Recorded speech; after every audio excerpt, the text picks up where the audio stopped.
The Night Eater.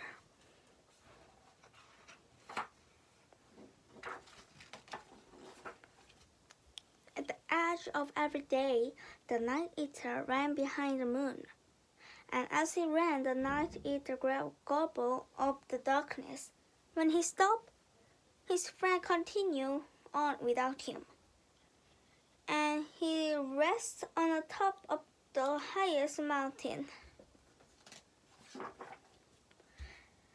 The Night Eater ate every kind of light, cloudy nights as light and sweet as cotton candy,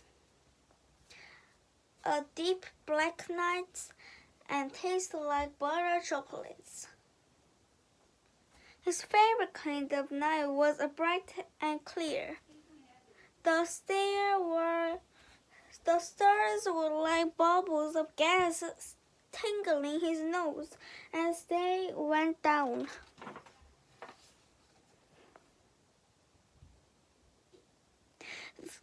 Through the wee hours of the morning, the Night Eater ran. From the mountains to the sea, from the sea to the desert,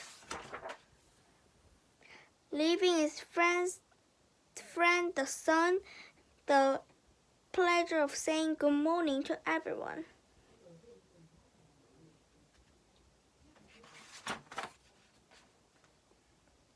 And so time passed, as night followed day, and day followed night, until one day the moon looked back at a friend and said, "Oh, my Night Eater, you got a bit large, haven't you?" The Night Eater was shocked and then embarrassed. "Then I won't eat another bite of night," he said. And he folded his arms and sat down.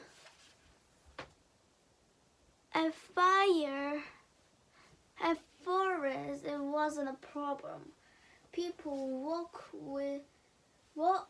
from there asleep and discover things they have never before imagined.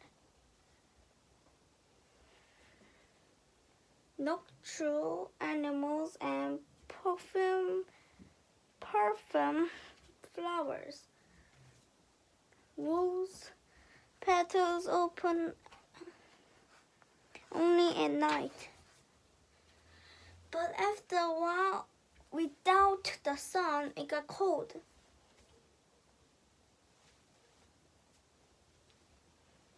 People switched on their heaters even though it was summertime. Face grew place and night flowers die. Even they needed daylight to survive. The sun grew restless,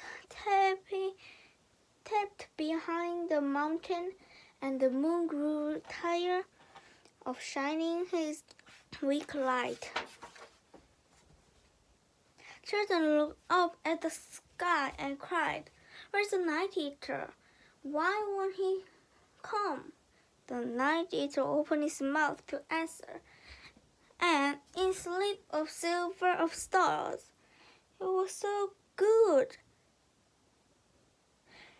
and so tasty he forgot why he had refused to nibble. And soon he was off and running again, and his friends ran happy with him. Now that everything went back to normal, people could enjoy the days and the sunset too, followed by a night that was filled with stars, and a dawn ready with sun. Even the clouds couldn't spoil things. As for Night Eater, he went back to his rounds, running behind the delicious darkness. And after water bursting on his mountain top, he saved a little piece in his hat. So he always remembered the sweetest of night.